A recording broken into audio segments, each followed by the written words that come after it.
Cartesian equation है, जज करके बताइए। तो आपने कहा कि नहीं ये कार्टेशियन इक्वेशन नहीं है, क्योंकि कार्टेशियन इक्वेशन की पहचान ये है कि उसमें क्या क्या आता है, एक्स और वाई। ना इसमें एक्स है ना इसमें वाई है, बल्कि इसमें क्या क्या है, डी एक्स है और डी वाई है।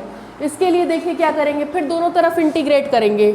इंटीग्रेटिंग, आपका नाम रवि है ना, कल नहीं आए थे? अच्छा, रोज़ आने की कोशिश करिए। जानते हैं ये मेरा अनुभव रहा है, जो बच्चे रेगुलर कोचिंग करते हैं उनका मार्क्स इम्प्रूव होता है। हम ये नहीं कहेंगे कि वो 70% आते हैं, लेकिन इम्प्रूव होता है। चक्कर क्या है, आप क्लास में बैठेंगे, कुछ तो आपके दिमाग में गया, तो ये अपने आप में एक सिग्निफिकेंस है। रेगुलर रहेंगे, कभी की बात अलग है, लेकिन रेगुलर रहने की कोशिश करिए। बच्चे नीचे 3rd ईयर में सिद्धार्थ नगर से आ रहे हैं, जो बगल में बच्चे बैठे हुए थे, एक लड़का एक लड़की सिद्धार्थ नगर से रोज़ आ रहे हैं और रोज़ आ रहे हैं। तो रेगुलर क्लास की इम्पोर्टेंस है, बहुत इम्पोर्टेंस है। इंटीग्रेट कराइए। Integral D Y is equal to integral sine hyperbolic X by C into D X. Integrate कर दिया, ठीक है। This implies that Y is equal to sine hyperbolic X by C cos hyperbolic X by C. X by C को differentiate करते हैं तो x by C को differentiate करेंगे तो 1/c है ना, और इंटीग्रेट करेंगे तो c। ये जानते हैं, ये जो हम लिखते हैं डायरेक्ट, एक्स बाई सी को डिफ्रेंशिएट करेंगे तो 1/c, इंटीग्रेट करेंगे तो c। साथ में एक कांस्टेंट आता है b।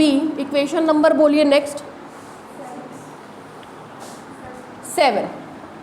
चलिए बाउंड्री कंडीशन, कल बताए थे ऋतिक, बाउंड्री कंडीशन कैटनरी में लोवेस्ट पॉइंट, कोऑर्डिनेट बोलिए ऋतिक।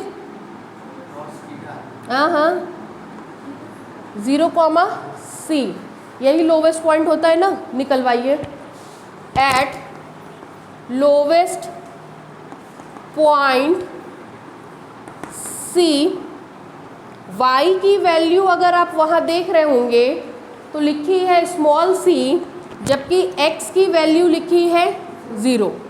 देन बाउंड्री कंडीशन क्यों निकालते हैं, बीएससी फर्स्ट ईयर में था ये, 12th में भी था। किसी भी कांस्टेंट ऑफ इंटीग्रेशन की वैल्यू निकालने के लिए बाउंड्री कंडीशन का यूज़ करते हैं। तो हम इस कांस्टेंट की वैल्यू निकालने के लिए बाउंड्री कंडीशन का यूज़ कर रहे हैं। आपको बताया गया था किसी भी कैटनरी में स्मॉल c फिक्स होता है। स्मॉल c फिक्स होने के कारण ये कैपिटल C भी क्या हो जाता है, फिक्स। इसीलिए बाउंड्री कंडीशन इसी पे हम लोग निकालते हैं। मिलेगा y की जगह c is equal to c cos hyperbolic x की जगह 0 प्लस b। कॉस 0 की वैल्यू, वाह क्या बात है, कॉस 0 की वैल्यू 1, तो कॉस हाइपरबोलिक 0 की value 1। This implies that c is equal to c plus b। This implies that b is equal to 0। ठीक है, b इज इक्वल टू 0 ले जा करके यहाँ रख दीजिए। b इज इक्वल टू 0 रखेंगे using 8 in equation 7 we get, जैसे ही आप 7 में रखोगे आपको मिल जाएगा y is equal to c cos hyperbolic x by c, और b की वैल्यू आई है 0, रखने का कोई फ़ायदा नहीं। अब आप देखिए इस इक्वेशन में x और y के अलावा केवल एक कांस्टेंट c आ रहा है। इसका मतलब ये कार्टेशियन में इक्वेशन को डिनोट करता है।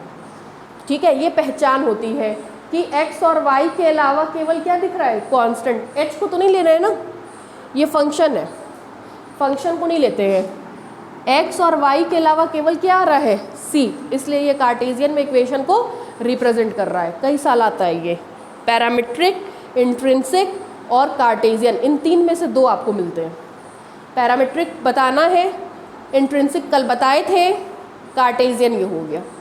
उतार डालिए।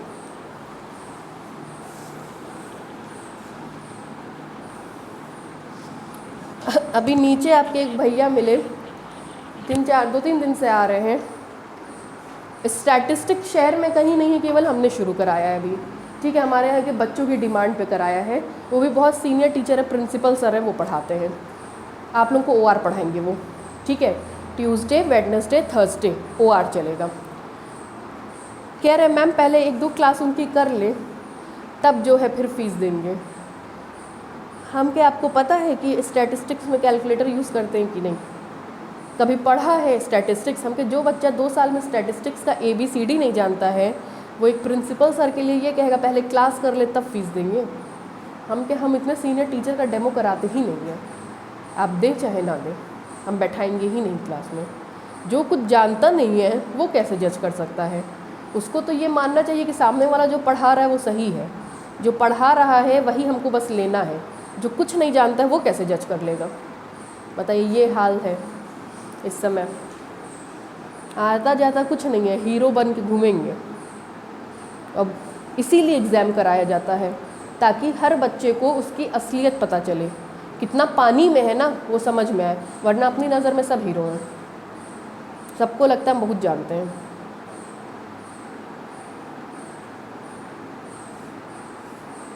हम लोग भी अपने आप को समय समय पे इसीलिए अपडेट करते हैं ताकि हम लोग को भी पता चले कि हम लोग कितने पानी में हैं। ऐसा नहीं कि हम लोग टीचर बन के ये सोचते हैं कि हम लोग सब जानते हैं। हम लोग भी किताबें पढ़ते हैं, अपने स्तर की किताबें पढ़ते हैं, सीखने की कोशिश करते हैं, और कैसे आप लोगों को चीज़ों को सरल बनाए वो जानने की कोशिश करते हैं। कभी कोई इंसान पूरा नहीं होता है, और जिसके अंदर ये कॉन्फिडेंस आ गया ना हम पूरे हैं, उसको ख़त्म होने में समय नहीं लगता है।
हो गया भाई? नीचे से लिखिए, which is Cartesian equation of common catenary.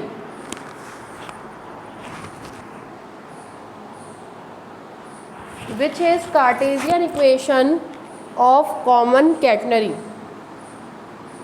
Which is Cartesian equation of common catenary. Sunday को असाइनमेंट क्लास है रवि, संडे को असाइनमेंट क्लास है, असाइनमेंट शीट्स मिलेंगी, और कैटनरी 2 चैप्टर का टेस्ट है, ठीक है। तो टेस्ट तो हम ये नहीं कहेंगे कि बहुत अच्छा आपका होता है, जितना होता दीजिएगा, लेकिन असाइनमेंट क्लास है, उसके बाद आप लोगों को असाइनमेंट दिया जाएगा, ठीक है। नेक्स्ट संडे ऊपर कॉन्फ्रेंस हॉल है, उसमें बैठाया जाएगा। हो गया भाई? Which is Cartesian equation of common catenary. आगे बढ़े, नेक्स्ट हेडलाइन डालिए, parametric equation of catenary.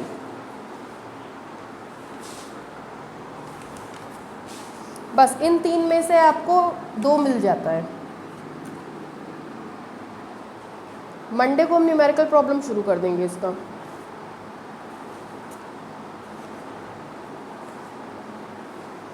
Parametric equation of common catenary.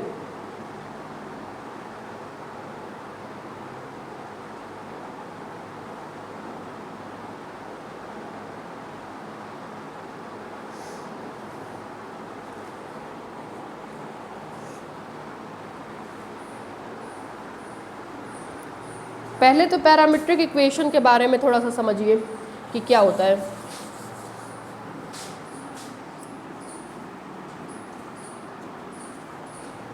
देखिए, पैरामीट्रिक के बारे में हमने थोड़ा सा कल भी बताया था, थोड़ा सा परसों भी बताया था। आज उसका कंप्लीट डिस्क्रिप्शन दे रहे हैं क्योंकि आप पैरामीट्रिक पढ़ने जा रहे हैं।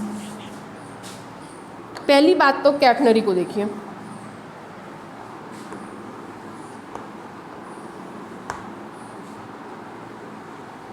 ये आपकी कैटनरी हो गई, ये आपका एक्स एक्सिस है, ये आपका वाई एक्सिस है, this is point A B, lowest point C, tension T nought, arbitrary point. इसी आर्बिटेरी पॉइंट के ऊपर डिस्कशन करना है, क्योंकि आपको पता है कि पहले आपने इंट्रिंसिक पढ़ा था तो इस पॉइंट का कोऑर्डिनेट एस कॉमा साई माना था, फिर आपने कार्टेशियन पढ़ा था तो इसका कोऑर्डिनेट एक्स कॉमा वाई माना था। आज आप पैरामीट्रिक पढ़ रहे हैं, ठीक है। एक चीज़ ध्यान दीजिए, ये देखा है x is equal to a cos t, y is equal to a sine T.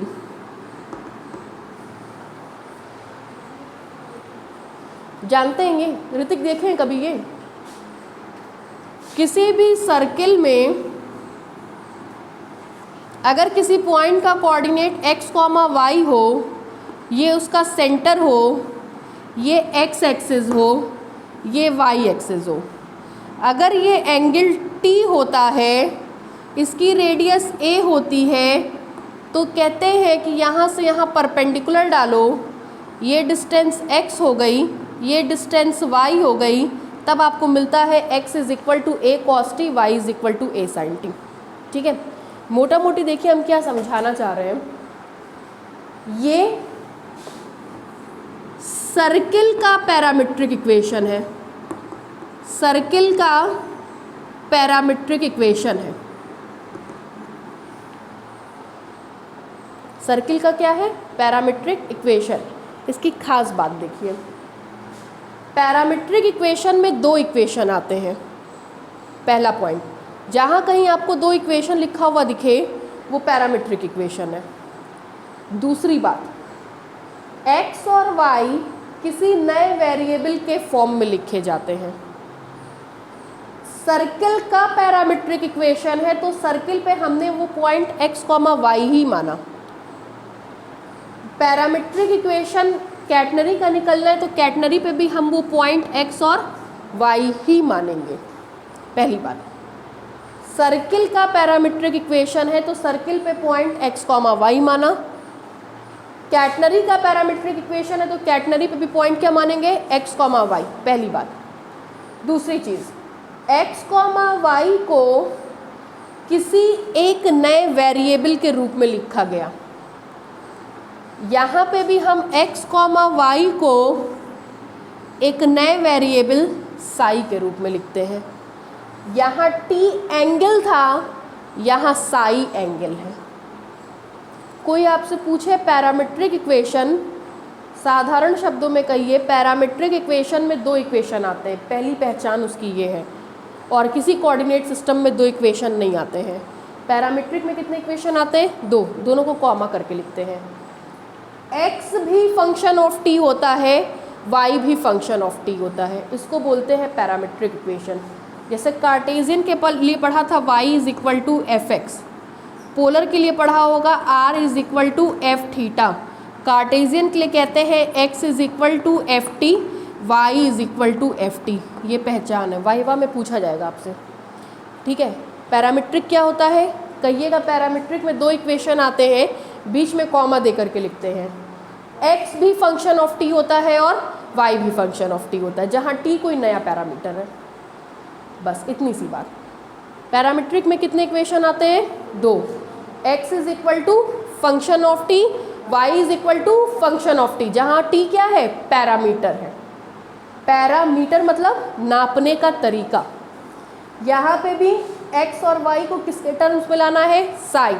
Sai क्या होगा? पैरामीटर, नापने का तरीका। ठीक, फिर देखिए इस पे टेंशन T। ठीक है, पैरामीट्रिक समझ में आया? कहीं ना कहीं हमको इस केस में x is equal to function of psi, y is equal to function of psi लाना होगा। ठीक है, डायग्राम बनाइए।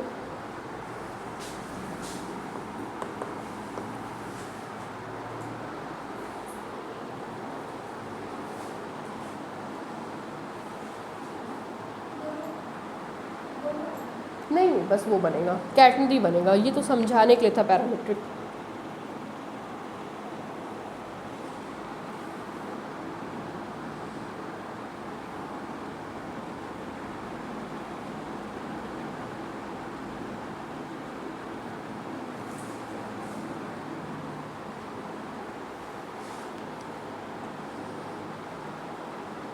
मंडे को 8 से 9 केमिस्ट्री है।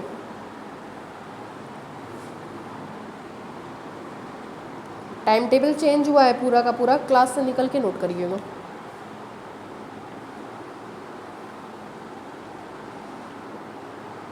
केमिस्ट्री जो पढ़ा रहे हैं उनको 50-55 साल का अनुभव है। डॉक्टर CM त्रिपाठी और एक डॉक्टर समीर मिश्रा पढ़ा रहे, 2 लोग मिलके पढ़ाएंगे।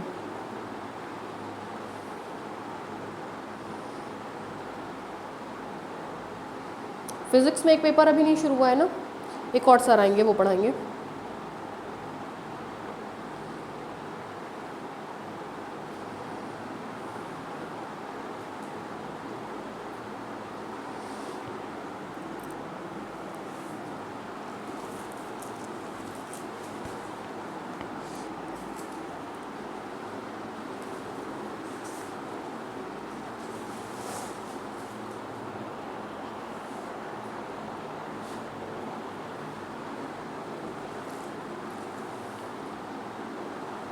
कर्वेचर चैप्टर भी आप लोग नहीं पढ़े होंगे फर्स्ट ईयर में। कर्वेचर कैलकुलस में है, रेडियस ऑफ कर्वेचर नहीं। फर्स्ट ईयर के साथ बैठने की तैयारी करिए, है ना, बैठ के थोड़े दिन। हो गया भाई, चलिए लिखिए लिखिए। Since we know that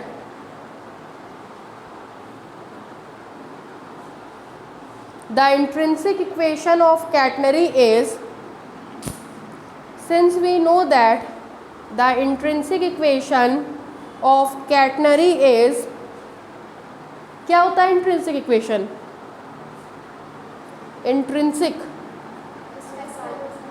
S is equal to C tan psi, लिखिए S is equal to C tan psi, ये इंट्रिंसिक इक्वेशन है। अभी तक 2 ही फॉर्मूला बताए हैं, S is equal to C tan psi और दूसरा अभी बताया है just Y is equal to A cos hyperbolic X by C।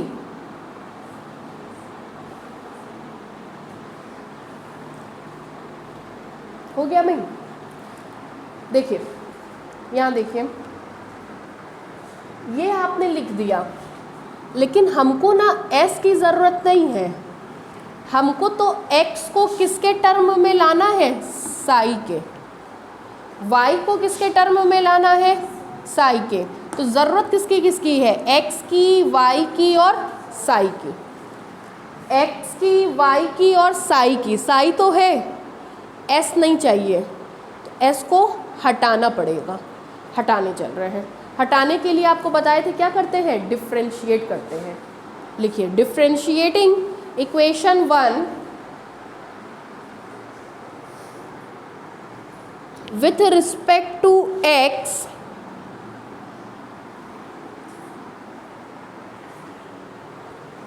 Comma we gate,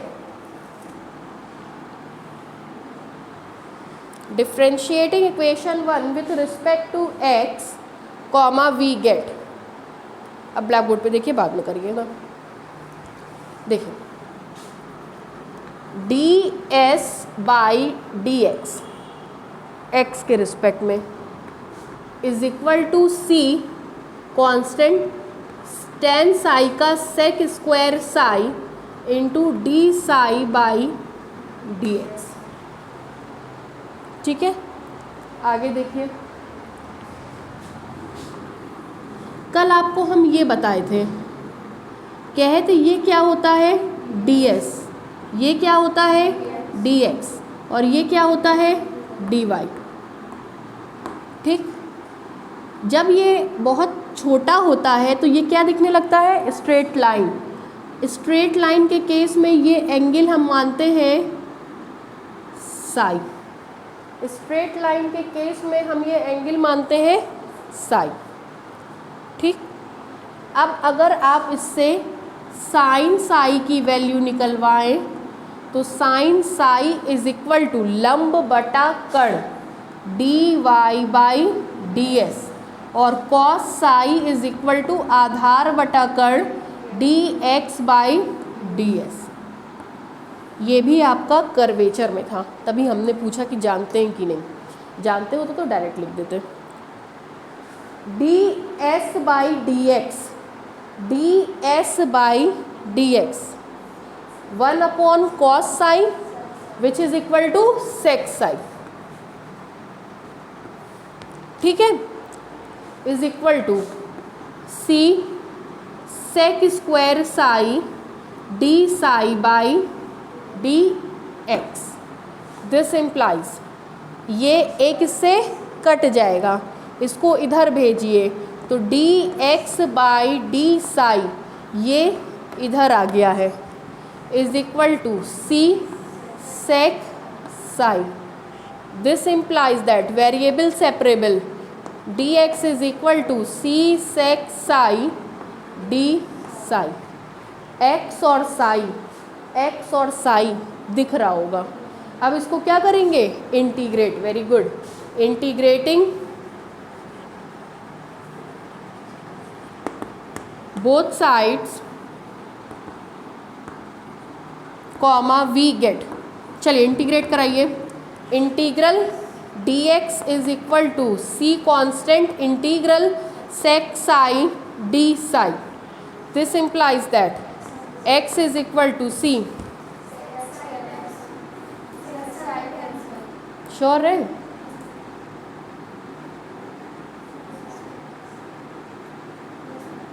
एक ही फॉर्मूला होता है। और आप लोग और कोई formula?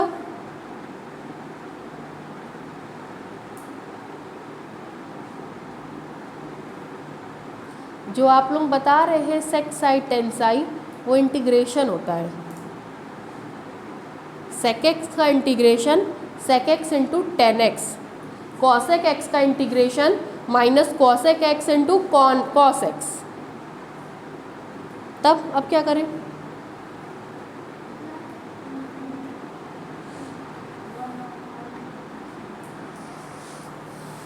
Log sec psi plus tan psi, साथ में एक कांस्टेंट कैपिटल ले।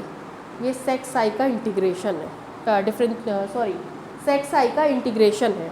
और आप लोग सेक एक्स का differentiation sec x into tan x बता रहे थे, कॉसेक एक्स का differentiation minus cosec x into cot x बता रहे थे, साइन एक्स का इंटीग्रेशन डिफ्रेंशिएशन कॉस एक्स का इंटीग्रेशन माइनस साइन एक्स। ये इंटीग्रेशन है, आप डिफ्रेंशिएशन बता रहे थे, ठीक है। आगे बढ़े, इसकी वैल्यू निकालना चाहते हैं, फिर वही लोवेस्ट पॉइंट से निकालेंगे। आपको पता है सी फिक्स होता है तो लोवेस्ट पॉइंट भी क्या हो गया, फिक्स हो गया। इसको मान लीजिए इक्वेशन नंबर 2, चलिए निकलवाइए। एट द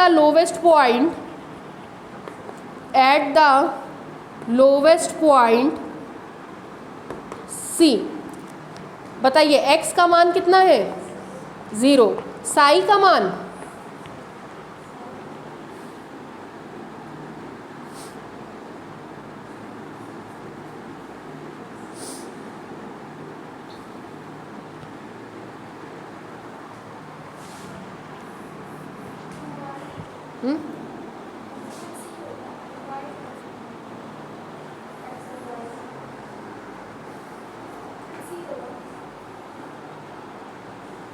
सी कैसे होगा, साई तो एंगल है, एंगल तो एंगल की तरीके का आएगा।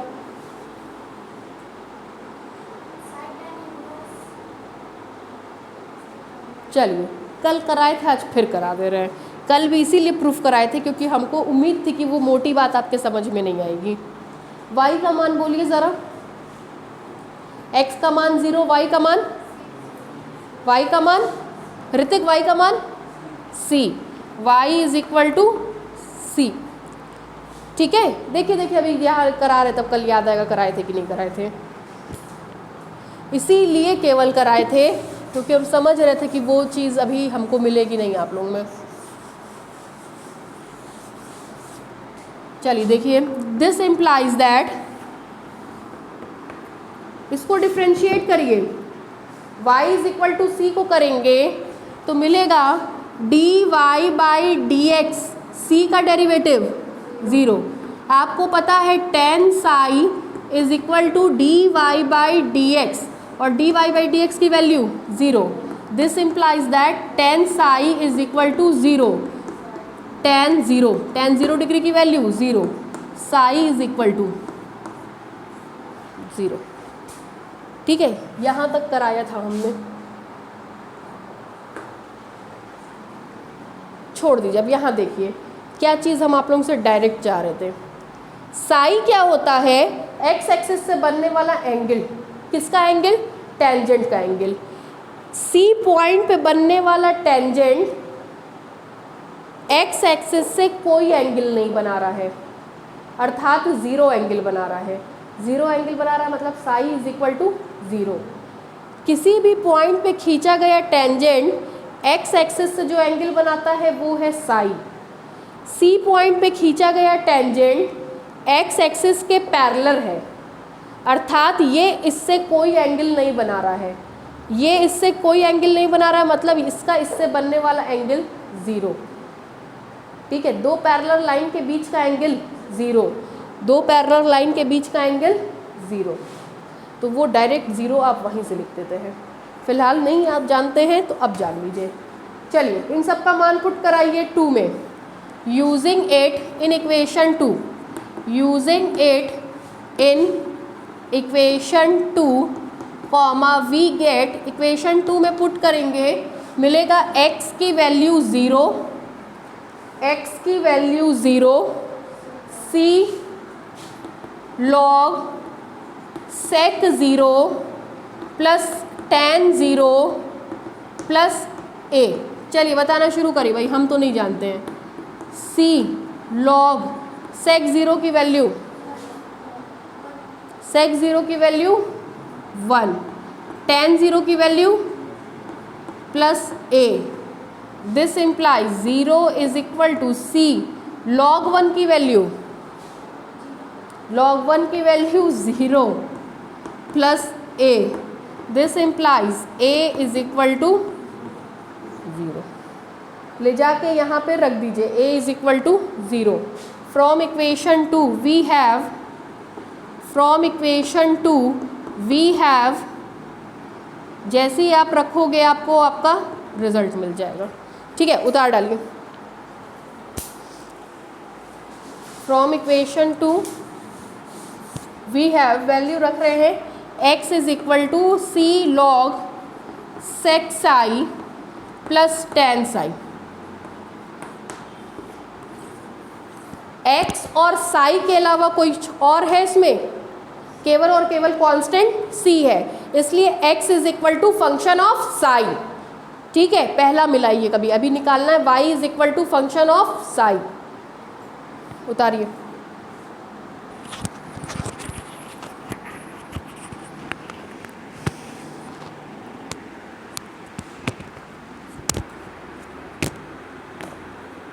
पूछा जाता है ये वाला।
देखिए इस इक्वेशन को x के रिस्पेक्ट में डिफ्रेंशिएट करें तो x और साई आया।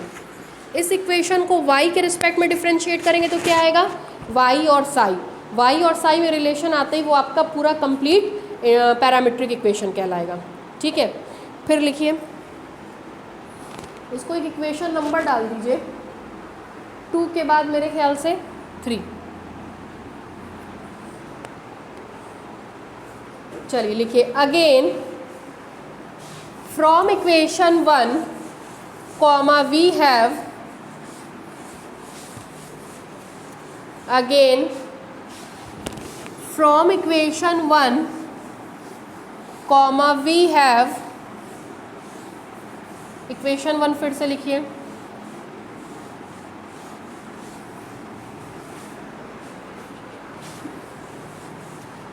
S is equal to C tan psi, S is equal to C tan psi लिख लिया। अब इसको किसके रिस्पेक्ट में डिफ्रेंशिएट करेंगे, y के। लिखिए differentiating above equation with respect to y, differentiating above equation with respect to y, comma we have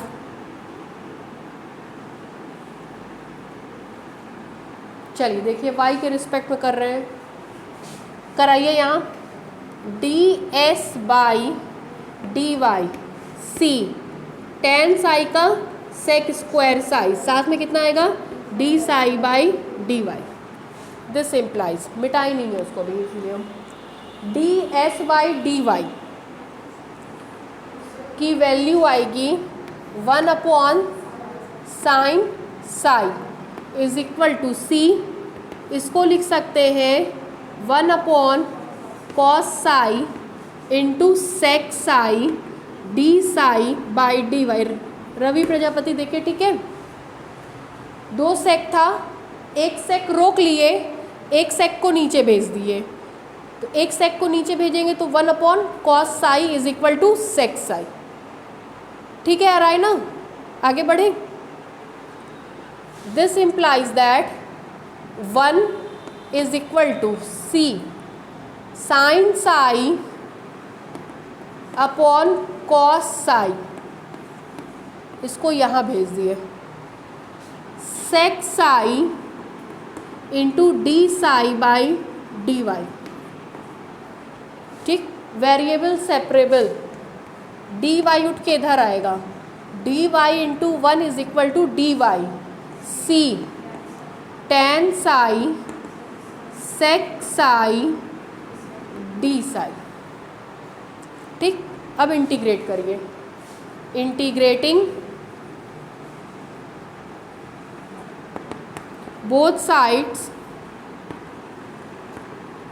comma we get, कराइए integral D Y c integral tan psi sec psi D psi, y is equal to सी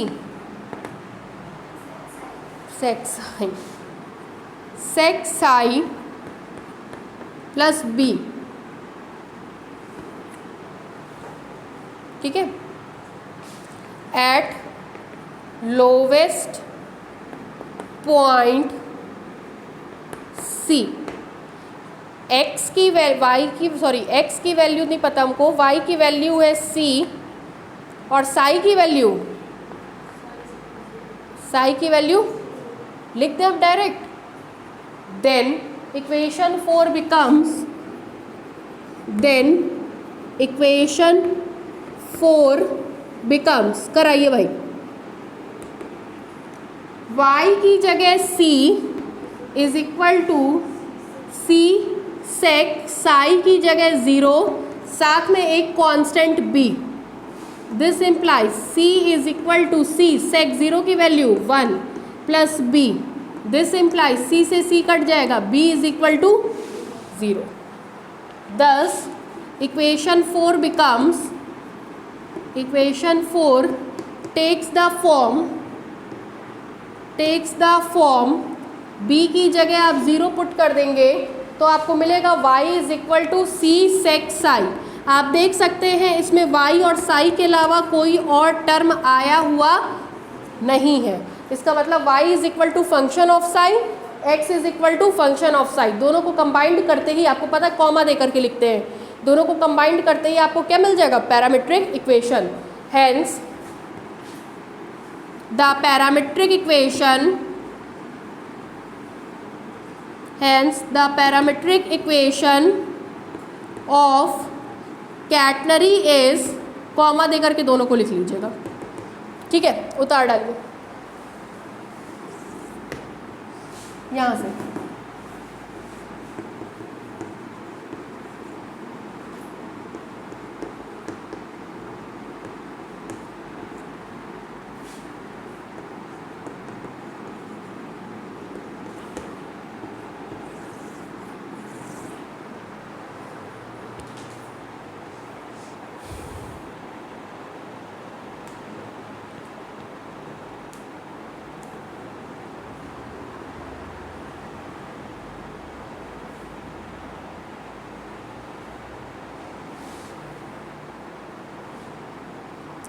ये दोनों अलग अलग भी पूछा जाता है।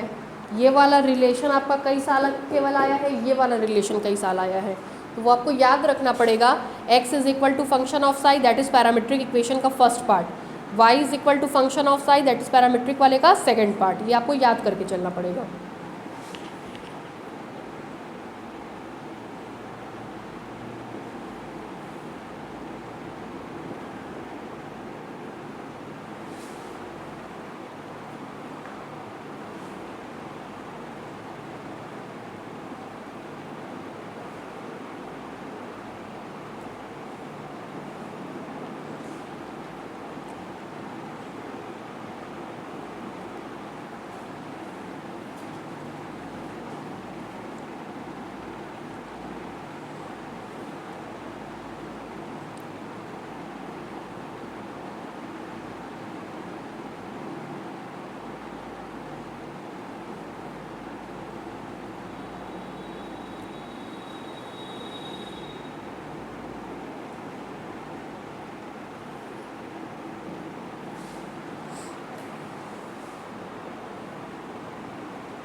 KBG sir क्या पढ़ा रहे हैं आप लोगों को? कुछ पढ़ा रहे हैं रवि?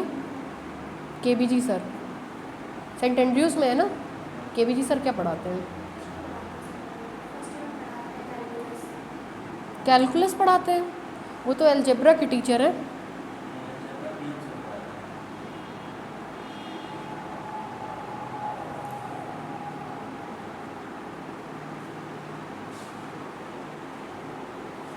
वो 15 साल से अलजेब्रा पढ़ाते थे। क्यों सब्जेक्ट चेंज कर लिए किसी को नहीं पता।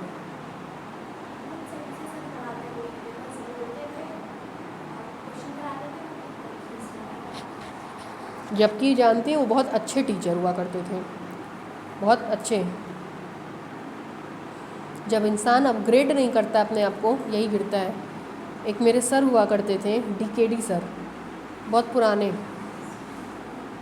करीबन ये 25-30 साल से पढ़ा रहे हैं। अब तो इनको दिक्कत रहने लग गई, अब बच्चे सेटिस्फाइड नहीं होते, बहुत गरियाते हैं इनको।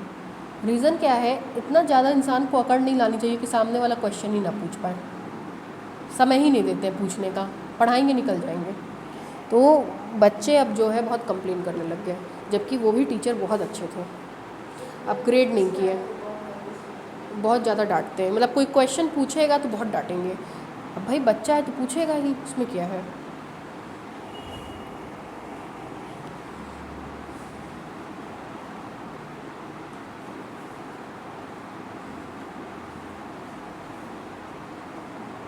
लगा लीजिएगा इस पे very most important.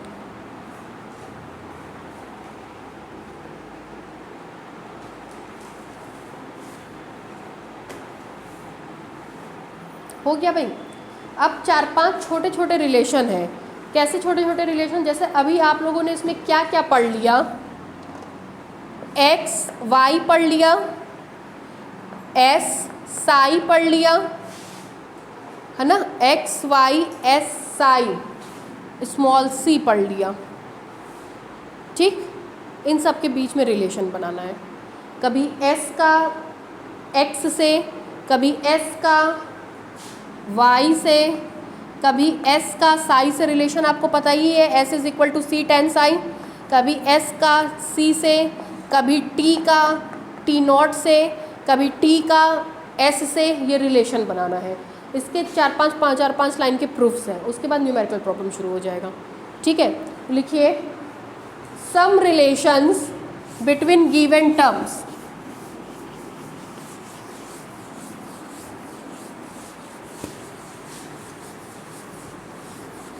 Some relations between given terms।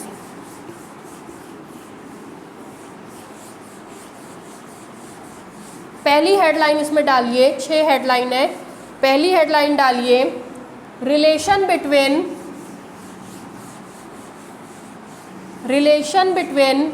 S and X। Relation between S and X।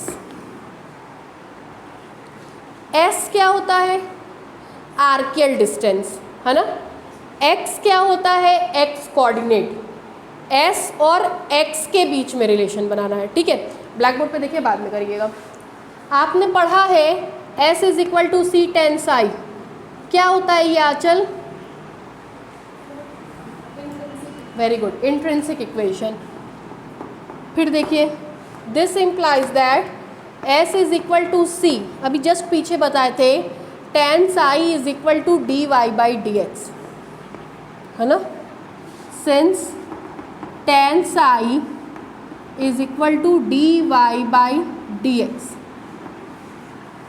ठीक है, फिर देखिए this implies that dy by dx is equal to s by psi, equation number 2। ठीक है, आगे बढ़े। आप जानते हैं also y is equal to C cos hyperbolic x by C, ये क्या है आंचल, कार्टेशियन इक्वेशन है, x और y में रिलेशन है ना। ऑल्सो कार्टेशियन इक्वेशन, जैसे आपसे पूछ रहे वैसे ही वाइवा में पूछा जाता है, क्योंकि कैटनरी दोबारा कभी नहीं आता है। कैटनरी के क्वेश्चन सेकेंड ईयर के इसी पेपर से अराइज होते हैं। ऑफ कैटनरी इज, चलिए देखिए ये हो गया। इससे dy बाई dx अगर निकाल लें, दोनों को कंपेयर करते तो रिजल्ट आ जाएगा। dy बाई dx निकलवाइए, dy by dx is equal to C cos hyperbolic का sine hyperbolic x by C. x by C को डिफ्रेंशिएट करेंगे तो 1/c और इंटीग्रेट करते तो c। This implies that dy by dx is equal to sine hyperbolic x by c। Equation number 3। ठीक है, 2 और 3 को देखिए, 2 और 3 में दोनों का LHS सेम है तो RHS भी क्या होगा, सेम होगा। From equation 2 and 3 comma we get, 2 और 3 को कंपेयर करोगे आप तो आपको मिल जाएगा S by C is equal to sine hyperbolic x by C. This implies that S is equal to C sine hyperbolic x by C. इस result में देखिए S और x के अलावा केवल कांस्टेंट आया है। इसका मतलब ये S और x के बीच में रिलेशन को रिप्रेजेंट करता है। ठीक है, उतारिए, लिखिए, since we know that the intrinsic equation of catenary is,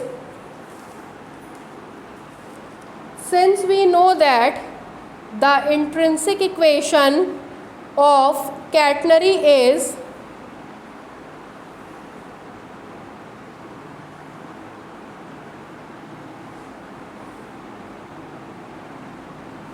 पूरा उतार लीजिए।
आप लोग ये सोचिए, सितंबर आधा ख़त्म होने को आ गया, DDU में भी क्लास नहीं शुरू हुआ है।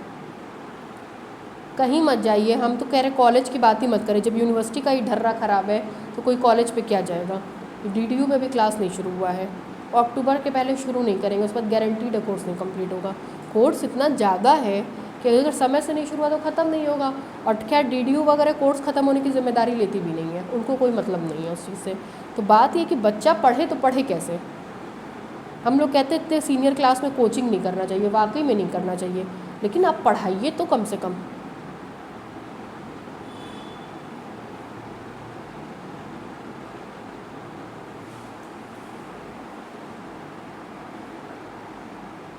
हो गया भाई। देखिए, which is relation between S and X, which is relation between S and X, which is relation between S and X।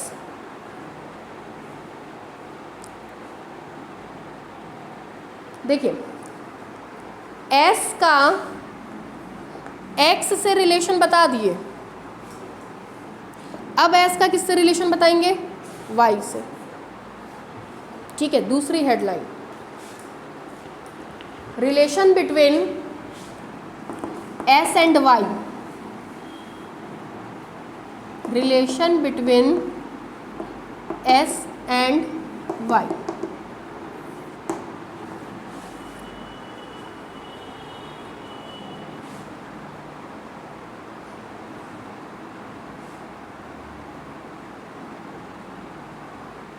ठीक है,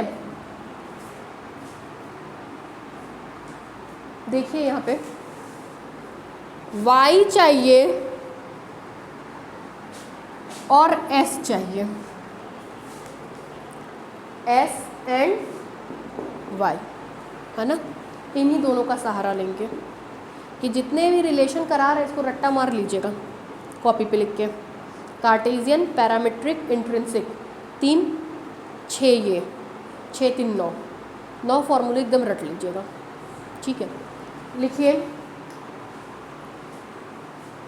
since we know that Cartesian equation of catenary is, since we know that Cartesian equation of catenary is, since we know that Cartesian equation of catenary is y is equal to c cos hyperbolic x by c, equation number 1।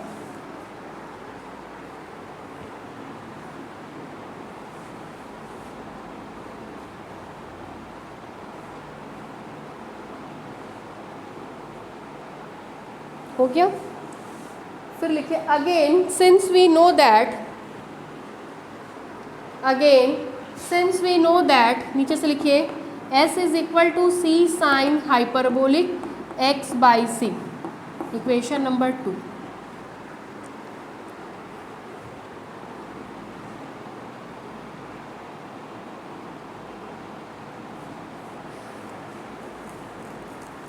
ठीक है, कभी सुना है cos hyperbolic square x minus sine hyperbolic square x is equal to 1? नहीं सुना है? चलिए, इस नहीं सुना है? सुना है?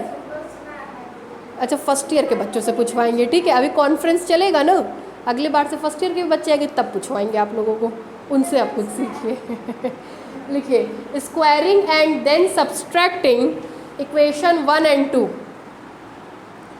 स्क्वायरिंग एंड देन सब्सट्रैक्टिंग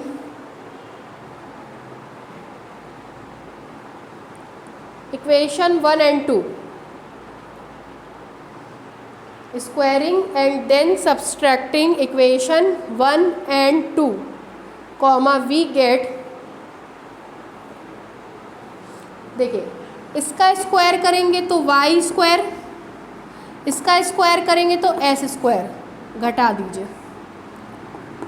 इन दोनों के स्क्वायर में से c स्क्वायर लिख दिया, इसका स्क्वायर करेंगे cos hyperbolic square x by C, इसका करेंगे तो c square sine hyperbolic square x by C, घटा दिया।